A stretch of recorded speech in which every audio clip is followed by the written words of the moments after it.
ओमकार को अचानक heart attack आ जाता है। घर वाले घबराकर उन्हें तुरंत अस्पताल लेकर पहुंचते हैं। डॉक्टर इलाज शुरू कर देते हैं, लेकिन काफी देर तक ओमकार को होश नहीं आता। उनकी हालत लगातार गंभीर बनी रहती है। यह देखकर राध्या पूरी तरह टूट जाती है। उसी समय वह एक बड़ा फैसला लेती है। वह सीधे पुलिस स्टेशन पहुंचती है ताकि प्रथम को कुछ समय के लिए अस्पताल लाया जा सके। जी हाँ दोस्तों, जैसे ही राध्या पुलिस स्टेशन पहुंचती है, वह इंस्पेक्टर के सामने हाथ जोड़कर खड़ी हो जाती है। उसकी आंखों से लगातार आंसू बह रहे होते हैं। वह रोते हुए कहती है, इंस्पेक्टर साहब, प्लीज प्रथम जी को थोड़ी देर के लिए जेल से बाहर आने दीजिए। उनके पिताजी को हार्ट अटैक आया है। वह अस्पताल में भर्ती हैं और अभी तक उन्हें होश नहीं आया है। जैसे ही लॉकअप के अंदर खड़ा प्रथम यह बात सुनता है कि उसके पिता को हार्ट अटैक आया है, उसके पैरों तले जमीन खिसक जाती है। वह पूरी तरह टूट जाता है। उसकी आंखें भर आती हैं और वो सलाखों को पकड़कर रोने लगता है। लेकिन इंस्पेक्टर अब भी सख्त रवैया अपनाए हुए था। वह साफ मना कर देता है। वह कहता है, यह बहुत बड़ा केस है। प्रथम पर खून का आरोप है। इसे सजा जरूर मिलेगी। राध्या फिर भी हार नहीं मानती। वह रोते हुए इंस्पेक्टर से कहती है, इंस्पेक्टर साहब, इंसानियत के नाते इन्हें कुछ समय के लिए अस्पताल ले चलिए। जैसे ही पिताजी को होश आ जाएगा, आप इन्हें वापस ले आइए। मैं आपसे वादा करती हूँ कि बहुत जल्द निहारिका को आपके सामने लेकर आऊंगी। निहारिका जिंदा है।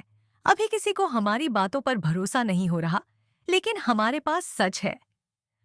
उधर घर में सभी लोग परेशान बैठे होते हैं। तभी ओमकार कमजोर हालत में राध्या से पूछते हैं, राध्या, बताओ, क्या तुम्हें कोई ऐसा सबूत मिला जिससे हमारा बेटा प्रथम जेल से बाहर आ सके? उसी समय रजनी भी उम्मीद भरी नजरों से राध्या की तरफ देखती है और कहती है, हाँ राध्या, कुछ तो बोलो। क्या तुम और माँ जी निहारिका के खिलाफ कोई सबूत ढूंढ पाए? यह सुनते ही राध्या फूट फूट कर रोने लगती है। कांपती हुई आवाज में वह कहती है, नहीं माँ जी, हाँ, सबूत हमारे हाथ से निकल गया। निहारिका सच में वहां जिंदा थी। मैं और दादी ने उसे पकड़ भी लिया था, लेकिन उसने हमें जोर से धक्का दिया और वहां से भाग गई। ये सुनते ही पूरे घर में सन्नाटा छा जाता है। ओमकार के चेहरे पर गुस्सा और बेबसी साफ दिखाई देने लगती है। वह अपना आपा खो बैठते हैं। वह जोर से चिल्लाते हैं, नहीं, ऐसा नहीं हो सकता। मेरा बेटा निर्दोष है। उसे जेल में नहीं रहना चाहिए। गुस्से में ओमकार घर का सामान तोड़ना शुरू कर देते हैं। वह टेबल पर रखा फूलदान फेंक देते हैं। कुर्सियां इधर उधर गिरने लगती हैं। रजनी और दादी उन्हें रोकने की कोशिश करती हैं, लेकिन वह किसी की बात नहीं सुनते। तभी उनकी नजर सामने रखे कांच के गिलास पर पड़ती है। जैसे ही वह उसे उठाकर फेंकने वाले होते हैं, अचानक उनके सीने में तेज दर्द उठता है। उनका हाथ कांपने लगता है और सांसें तेज हो जाती हैं। ओमकार दर्द से तड़पते हुए कहते हैं, मेरा सीना बहुत दर्द कर रहा है। वे अपना सीना पकड़ लेते हैं। उनके चेहरे पर दर्द साफ दिखाई दे रहा होता है।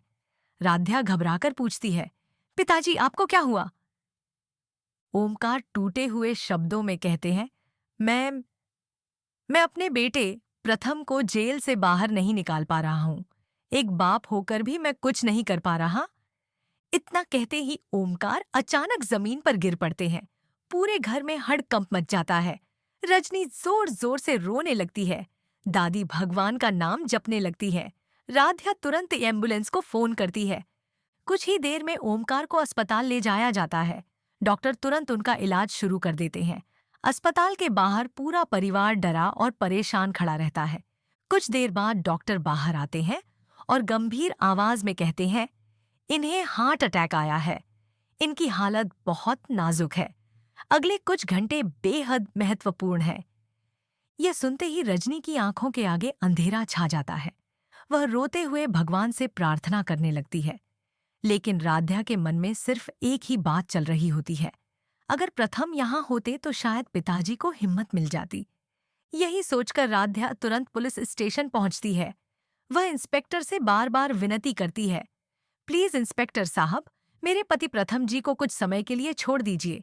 उनके पिताजी अस्पताल में जिंदगी और मौत के बीच लड़ रहे हैं। पहले तो इंस्पेक्टर मना कर देता है। वह कहता है, मैडम, यह कोई छोटा मामला नहीं है। हम ऐसे किसी कैदी को बाहर नहीं ले जा सकते। लेकिन राध्या लगातार रोती रहती है। वह हाथ जोड़कर कहती है, मैं आपसे भीख मांग रही हूँ साहब। एक बेटे को उसके पिता से मिलने दीजिए।